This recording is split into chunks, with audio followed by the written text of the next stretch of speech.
شده تو آینه نگاه کنی ببینی چقدر پوستت خسته تر شده، یا اینکه نگاه میکنی میبینی این چروک دیروز نبود، این از کجا اومده؟ این فقط یه حس نیست، ریشه علمی داره. مغز ما هر روز توی آینه یه تصویر از خود میسازه. وقتی مدام به چروک‌ها، تیرگی‌ها یا کدری پوستت نگاه میکنی، در واقع داری بیشتر روی نقاط ضعف خودت زوم میکنی. این تمرکز منفی میتونه احساس جذاب بودن و دوست داشتن خودمون رو کم کنه و این پیامو به مغز بفرسته که من کافی نیستم. بهتون گفتم که وقتی که تو آینه فقط به چین و چروک و لکات نگاه میکنی، در واقع داری به نقاط منفی صورتت نگاه میکنی و این باعث میشه که حس جذابیتت رو حس کنی که کمتر شده. پس این کار رو نکن. به جای توجه به چین و چروک به نقاط قوت صورتت نگاه کن.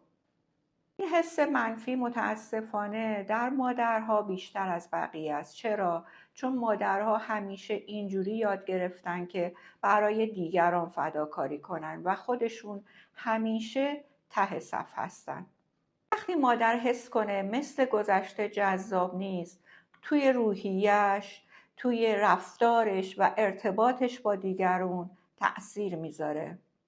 حالا تو که دوست داری مامانت جوون بشه، بهترین هدیه‌ای که میتونی به مامان بدی همین حس خوب جوونی و شادابیه.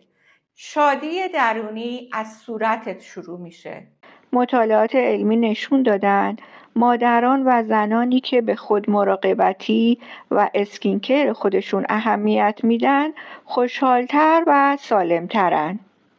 یعنی از زندگیشون راضین و 30% استرس کمتری دارن.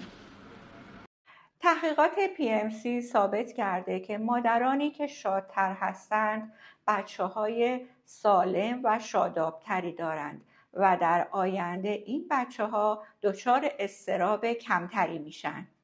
مطالعات مثبت سایکولوژی هم نشون داده که خودمراقبتی زنها شادی کلی خانواده رو تا 50% افزایش میده.